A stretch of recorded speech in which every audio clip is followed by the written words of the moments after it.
Hello everyone and welcome. Yesterday, the developers of the Death Must Die have shared their live roadmap, and today I wanted to talk about it, share my thoughts, and in case you haven't seen it yet, show it to you. So let's do just that. I'll add the link to this roadmap in the description, but yeah, basically it has a handy image of the things that they plan to implement down the road. And we'll jump right into it. And we'll start with the first one, the one that will drop on August 1st, so quite soon already.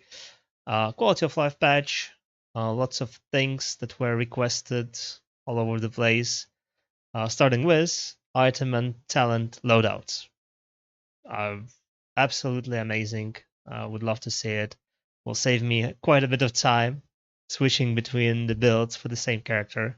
So if you don't know what the loadouts are, it's the saved sets of items and the talents. So for example, you have Mary's build for summons and also one for the casts, right? And obviously you would want different talents and the different items for those. So instead of right now, what you would have to do is go to your stash, pull the items for the cast build, go to talents, switch them to the cast build. Then you figure you want to play summons. You go to the stash, drop the cast item into that, grab your summon gear, reset the talents, set up your talent tree for the summons, etc., etc. So this is a great change. I cannot wait to see this. Now, multi-equip items, it's not exactly clear what those are yet. There have been some talks about it in the Discord. I think, or I would hope, that's most likely some maybe unique items that can be added to multiple, shared by the multiple characters at the same time. Like you equip it on, I don't know, Nixie, and it's also available on Lorien without having to go into Nixie tab, pull it back into the inventory, and drop it on the Lorien.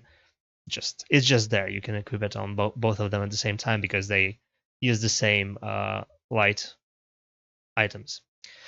Stash upgrades will be interesting to see. I would hope that it contains filtering and search because right now it's very hard to navigate, especially if not if you have not only the uniques but also some gear for your different builds. Like you would have, I don't know, power damage for the on the light armor, on the heavy armor, on the medium armor. It just becomes a mess. Would be easy. I would love to see some filtering in there. Um, on the topic of the filtering, loot rarity filter. Now, this would first of all be useful on the stash again, right? Second of all, I would hope that this would be implemented during the run, so that you could, for example, turn off common and uncommon items from even appearing on your screen, so you do not accidentally pick them up or they're just taking up screen space. You don't want to see them. Ideally, maybe this could even be something like in ARPGs, like you have in Last Epoch, for example. That's the one I'm familiar with, where you can set up your rules, like, hey, do not show me the items, even if they drop, unless they have the specific stats. So if you're, again, going for the cost build on the Meris, you want to see, light armor items that have cost duration or I don't know, cost damage, cost projectiles, whichever. So if anything else drops, you kind of don't care about it. So you don't even register it on your screen, right? That would be amazing. Other quality of life changes. I'm curious to see what they have in mind. Hopefully, hopefully some nice stuff in there. Now, the procedural patch. This will drop in September. I'm hoping they can keep the timeline so that August will be just this stuff, and the next month we'll get even more. So first off, the probably one of the most exciting things, procedurally generated enemy waves. Again, there's not much explanation to this yet, but I would imagine that unlike right now, where you kind of know every minute on the stage 1 and stage 2 maps which enemies are you about to encounter. So, you start with skeletons, then the skeleton archers, then you get slimes, or on the stage 2 you get dogs or whatever, right? And at the 7-minute mark you get one boss, etc., etc., etc., right? With the procedurally generated enemy waves, my first hope is that there will be some variety. So there would be pools of enemies from which they would be generated at certain time periods. Obviously, you don't want to have some extremely punishing enemies like insects spawning on the first minute, right? But still, would love to see some variety rather than knowing exactly, like at 10 or at mark 11, you will have insects with the, I don't know, with the flying bombers, right? Another thing that could potentially go with this is endless mode. Now, there's a lot of hope that instead of just your 20-minute runs, there would also be an endless mode. And for that, probably procedurally generated enemy waves would also be amazing. So you know, you start building, getting your blessings, etc., etc., and instead of fighting one final boss at minute 20, you can go past that. You'll get some either more enemies or maybe more dangerous enemies.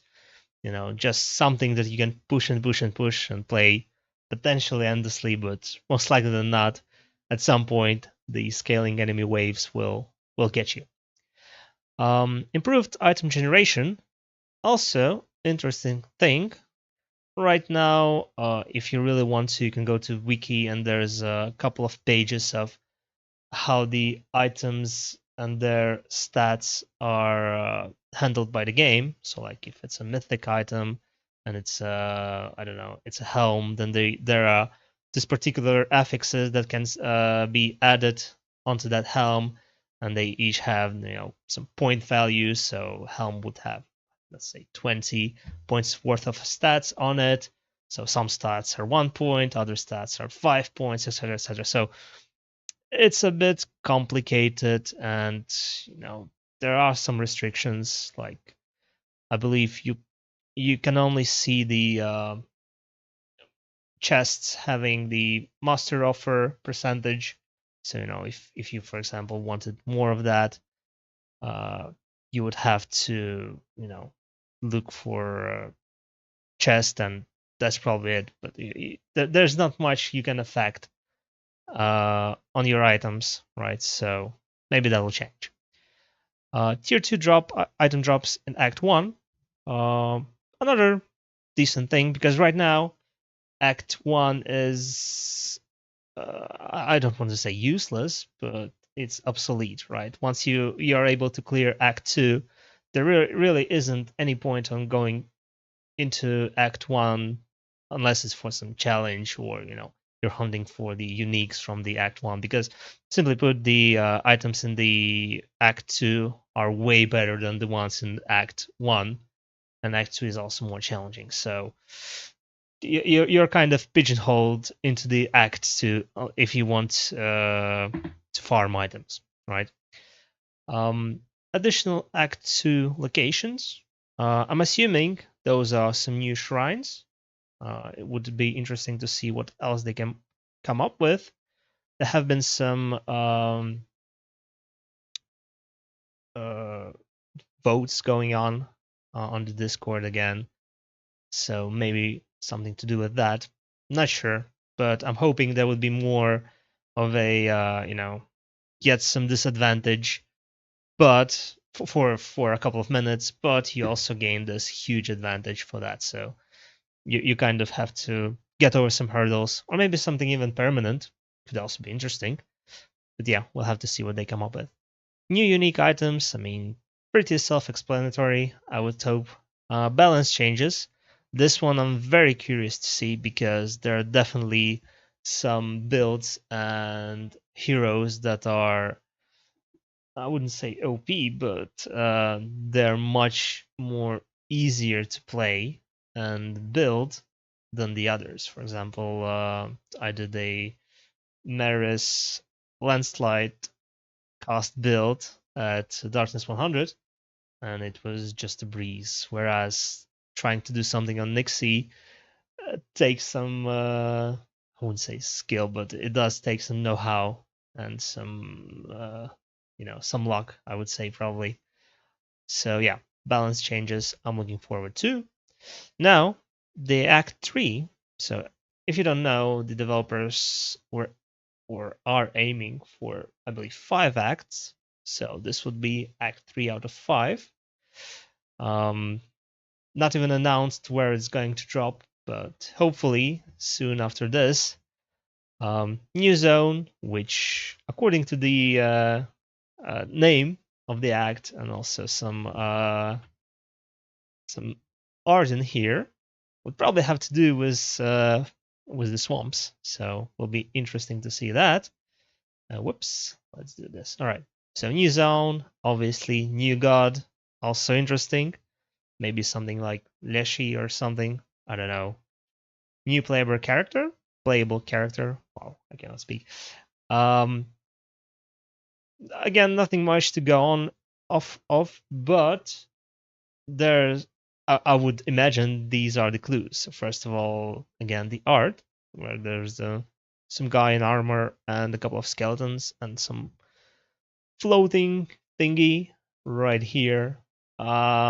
So what's my hope, and I've seen that in the Discord as well, that it would be some sort of a summoning character.